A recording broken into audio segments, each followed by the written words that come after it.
Ah! Ah! Ah! Holy shit! Oh my god! No, bro. Seriously? I didn't read that in the brochure.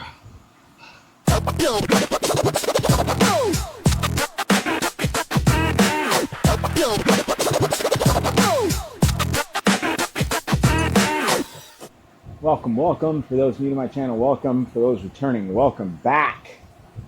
This is stage 2 of Flamme Rouge Racing on the Zwift Grand Fondo stage. And this is the Grand Fondo 2022, which is a fantastic course. Looking at the profile, where we basically go out into the S's, cross the sprint, and then go up the base of the epic KOM climb across to the desert. Then we got our second sprint in the desert, and then come back to Titans Grove, which will be the second time this week that I go in through Titans Grove. You're insane. The Danger Noodle for Zwift Racing League a couple days ago on Tuesday. It's Saturday. And so definitely expecting some great things. So today I am on the Zwift Carbon, which is the event bike. It is the assigned bike. So, or Aero, whatever the bike is, which is not the ideal bike for racing, but it means that that's one less kind of choice that we all have. But we do get to choose our wheels. And so today I am on the Zip 858. As I've talked about in the past, I feel like when it comes to a non-flat terrain, especially on a race like today where there's S's, there's the Titans Grove hills, the 858 has a good aerodynamic advantage. So on the sprints, I will be able to perform almost as well, if not better, than with the the DT Swiss wheels, which, you know, I know there's a lot of people that go to the zwifterbike.com or zwifterbike.app and it tells them, hey, use the DT Swiss ARC wheels. They're the best, they're the fastest, which is true. They are excellent, they are fast. But what I can tell you is that as an 84 kilogram rider with decent climbing abilities, but much better sprinting abilities, I need to save as much as I can on hills. You're weak. And climbs. And so that's where the 858s come in handy. They're almost as fast as the disc wheels when it comes to flat speed, but they don't, and this is where the advantage comes into play. You don't lose any progress on the climbs. And so you're effectively saving watts on the climb because you're not going slower. Where the DT Swiss ARC disc wheels, you do lose some time on the climbs because they're heavier, they are slower.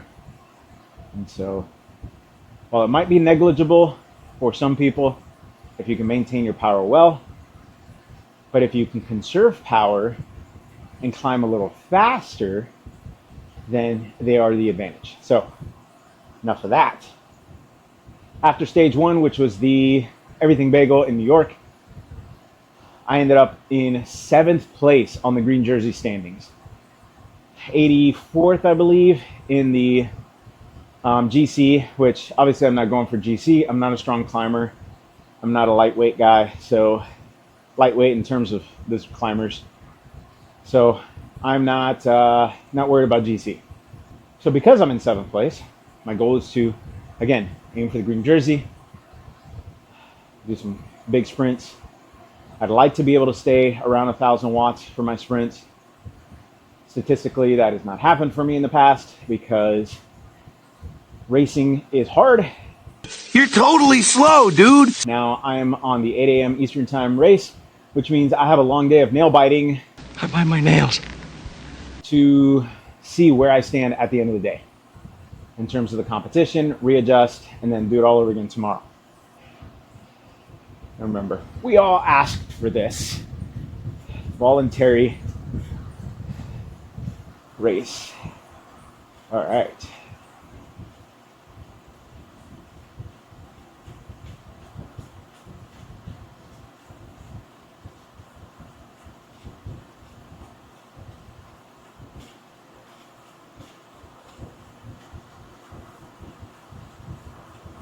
Obviously a spicy start. I'm falling off the back.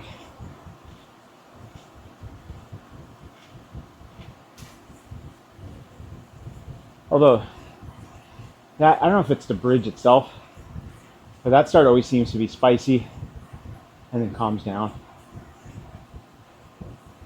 right in here.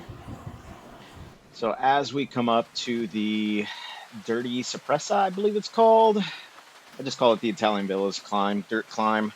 Um, this is, one of the pivotal moments for me in the race early on because knowing that this climb is there, I don't want to fall off the back. I want to be able to hold on to the group and keep myself in a position where I can use the group itself to help draft me through the sprints.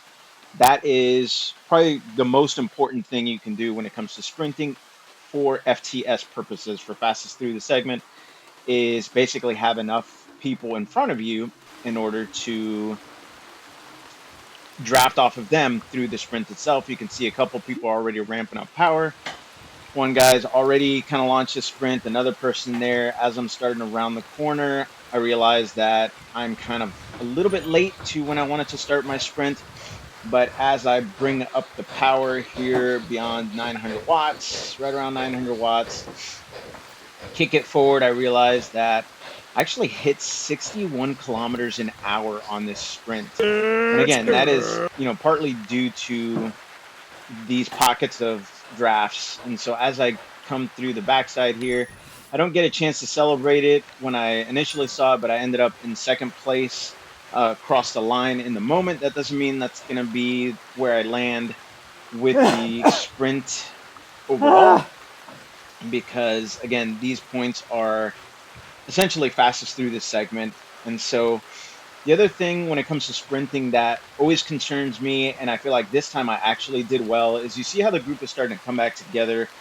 I have a tendency to basically be so overpowered on the sprint that I end up falling off the back of these, this group as it starts to come together. And that could, that could hurt a race if you allow yourself to drop off the back as everybody passes you. You'll end up basically having to work a lot harder to keep back up. And so here, as we start to come back down, the backside of the villas here, the group is pretty well formed. We got about almost 40 people, or 39 people in this group. Looks like there's a couple second split. And so just to fast forward, as we start the climb here, up the seaplane / epic KOM, introduction climb, I start to fall off the back a little bit. And again, this is, another spot where as a sprinter, I'm trying to conserve energy, but at the same time, I don't want to fall behind. I don't want to fall back. And you can see the group is really starting to split now. Group in front has about an 8-9 second, gap. And we're kind of, the rest of us are all kind of split apart. Now they're starting to grow their gap a little bit more to about 14 seconds. And it's just continuing to push forward. Now, the group that I'm in is about 6 people or so. And even though I keep pushing, I'm looking at, what we have in terms of effort left, because we're still on an uphill slope. And so as this person, passes me, I start to push to kind of show him that I'm going to work with him and make sure I'm not only on his wheel, but help kind of push forward. What I didn't realize at the time is that this person had a teammate. And when I realized he had a teammate, I backed off because I was like, you know what? Let them work together and I'll do my best to draft as much as I can, not fall too far behind on this group. And as other people push forward, I'll push forward too. But for the most part, I wanted them to do most of the work for this, for us to be able to come back. Because as you can see on the bottom, we're still on an uphill slope. And, you know, it's these types of efforts that you'll end up wasting energy for the long term. And so as we start to get down the hill here, we all kind of, stay together. And this becomes what I thought this was going to become our little, quartet or quints, as it were, little group that we would ultimately ride together till the end of the line. And I was at this point thinking, you know what, if this is the group I'm going to sprint with, then so be it. I will sprint with them. And then I see the group up front and I realize we gained time on them. So we catch up to them. Now we've got 30 something people. And that is a perfect group size for me to sprint with because even though there's one crazy person off the front, we've got enough people here to really make an effective draft when it comes to sprinting. So at this point, my goal is to just stay with this group as long as possible. And as you can see, as I jump forward again, the group stays together through the Fuego flats. And as we start to approach the sprint, I see the line coming and I know that I need to get into as high a gear as possible. I'm already in my 5311, just kind of slow rolling at 55, 54 RPM. And as the line starts to come up, I see everybody launch little by little. And so I launch my attack. Now, someone had recommended using the drops instead of the top of the handlebars, the hoods, in order to sprint. So that's what I did here. And I feel like I got to get used to it a little bit. I see I bridge from that back group to the front group, which is now effectively all the sprinters. And as we're pushing together, I'm thinking like, man, I could take them, but it's so hard at this point. I'm struggling. And little by little, I just put a little extra dig and I end up, getting the jersey on the line, which I was absolutely excited about, Holy even shit. though I was dead. That hurt. That was a big, big dig. That Oh my really, god. really hurt for me to get through that segment. And so I ease off the pace as much as I can as the group starts to, pull up behind me. I know that I just got to stay with them. I don't know how big the group is going to be at this point. And so right now, looking at sauce, about 30 people still, which, I was glad that it kind of all stayed together. And I see the names at the bottom of the screen. And as I see people coming up, I know that, I should just stay with them as best as possible. And basically from here on out, we are just cruising. Now, fast forwarding again. So as we get to the end of the tunnel, I start realizing that we're going to go up the Epic or the Zwift KOM. And I once again didn't read the race book correctly and didn't realize that we had this extra climb. Obviously, it's not a tough climb, no big deal, 2 to 3 minutes effort. But this meant that, this became a pivotal spot, ultimately a very pivotal spot for me in the race because that meant if I couldn't keep up with this front group, there was no way I was going to catch them in through Titans Grove. At this point, I'm so exhausted that I'm just doing my best to, you know, maintain what I got of my second wind and just stay with this group as long as I can. And so as we start to round the corner here, um, I'm looking at this climb and kind of, a little bit terrified. I'd shift down into my 39 tooth chain ring as we start to hit this part of the climb here so I can kind of feel out what gear I need to be in. Again, having a brand new derailleur has felt great and has helped in these scenarios. And so I start to climb a little bit off the back. I kind of panic a little bit, thinking like, all right, if I don't keep up with them, then, you know, I'm gonna be in a world of trouble. Start passing a rider, and I see myself starting to catch up to this group, which I felt great about because I feel like, at least a couple riders that were off the back, if I stay with them, then on this flat part, if everybody else kind of, eases off a bit, then we can kind of stay together. And I see the group stretching out more and more. And as we hit this flat part, I start realizing that I am done. I'm having such a hard time pushing forward.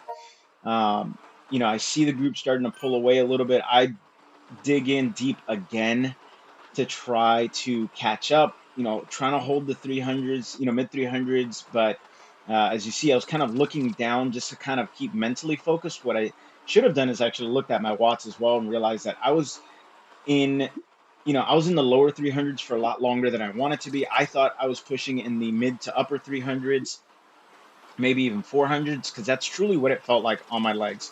And so as I come up to the top of the Zwift KOM here, I know my race is done. I see the gaps. And so getting into Titans Grove here, um, I passed someone, which I was excited about because I spent all the rest of that time alone and by myself in no man's land. And so I wanted to just get through Titans Grove as quickly as possible. And this is where I feel like the 858s really helped me out, getting through Titans Grove with efficiency. Even though they're not, you don't get a boost on the climbs, but you also don't lose time on the climbs either. And so that really did help me catch up to that one person. But looking at where everybody else is at, I knew I wasn't going to catch the rest of the riders in front of me because they were 20 and 30 seconds ahead. And so my goal was to just get up through the KOM as best as possible. Try and maintain a good pace so that way I don't lose a lot of time in the GC. Again, even though GC is not my priority, I still want to do well on the GC. Like I still want to be competitive there. And so as I start to get to the top of the climb, I'm doing my best to hold the mid to upper 300s and kind of staying, in that zone. I get to the top and remember that, the finish line was pushed just past the end there, Ow. and that is my race. 11.2 on 15 seconds. That's sweet. Not my max, but that's sweet. The 28th on the stage. I'm sure others will do better in later time zones. God, I'm hurting.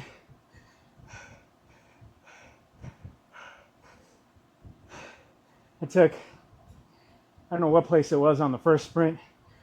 I think third, somewhere around there. But first place on the second, I'm happy with that. To take the Fuego Flats jersey. Why they gotta drop me on a 4% incline? You guys suck. Where's the U-turn button? No, bro. We're not climbing. All right. Lots and lots of pain. All right. So, after action. Painful. The Zip 858s did absolutely beautiful on where I needed them. Admittedly, it was a little bit tougher to stay with the group. As you can see, I kept kind of falling off the back and then having to push a little bit harder to stay forward and kind of play that dance. And so race-wise, maybe it wasn't ideal, but when it came to the sprints, I did excellent. So I'm perfectly happy with that, with regards to my performance. So, man, oh man.